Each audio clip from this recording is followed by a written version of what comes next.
Hannibal, Rome's greatest enemy. When we talk about history's greatest military geniuses, one name always rises to the top: Hannibal Barca. To Rome, he was not just a rival, he was the nightmare, the man who nearly shattered the Republic at its height. His strategies are still studied today, over 2,000 years later. But who was Hannibal, and how did he earn his place as Rome's greatest enemy? Hannibal was born in 247 BCE in Carthage, a powerful city-state in North Africa and Rome's greatest rival in the Western Mediterranean. Carthage had already clashed with Rome in the First Punic War, a brutal conflict that ended in Roman victory and deep resentment in Carthage. Hannibal took that oath seriously. According to legend, Hannibal's father, Hannibal Barca, a celebrated Carthaginian general, made his young son swear an oath to hate Rome for as long as he lived. By his 20s, Hannibal had already proven himself as a gifted military leader, taking command of Carthaginian forces in Spain. But he wasn't just a commander, he was a visionary known for inspiring loyalty, thinking outside the box and taking enormous risks. Instead of fighting Rome by sea, as was typical, he decided to attack by land, marching his army, including war elephants, across the Alps. By the time Hannibal emerged into Italy, his army was battered, but his gamble had paid off. Rome was stunned.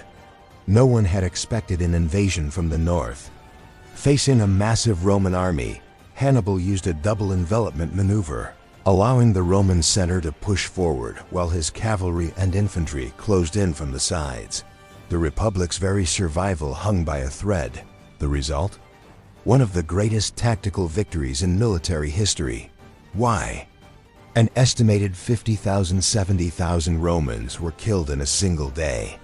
The Alps, a daring invasion into 18 BCE, Hannibal did the unthinkable. The journey was brutal. Freezing temperatures, treacherous mountain paths, and attacks by local tribes killed thousands of his men and many of his elephants.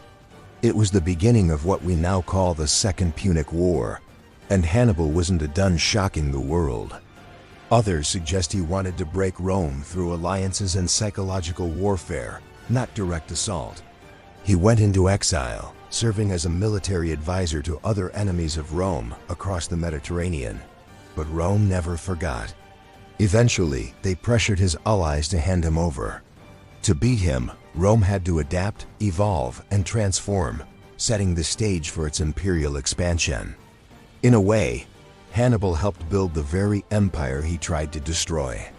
Even in defeat, he earned the respect of his enemies and the awe of history.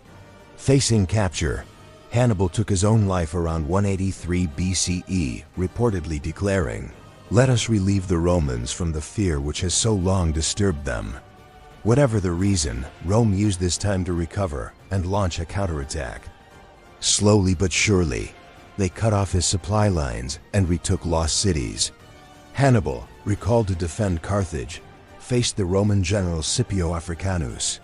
Despite his brilliance, Hannibal was defeated. Carthage surrendered, and Rome emerged as the undisputed master of the Western Mediterranean.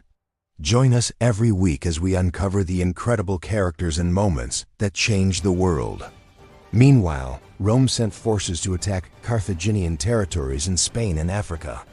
The battles that shook Rome, his crossing of the Alps remains one of history's most daring military feats. His victory at Cannae is still taught in military academies as the gold standard of battlefield tactics. Once in Italy, Hannibal unleashed a series of devastating victories against Rome, Trebia. Hannibal lured the Romans into crossing a freezing river, then ambushed them with hidden cavalry. It was a slaughter. Lake Trasimene. Hannibal set a perfect trap, pinning the Roman army against the lake shore and annihilating them in thick fog.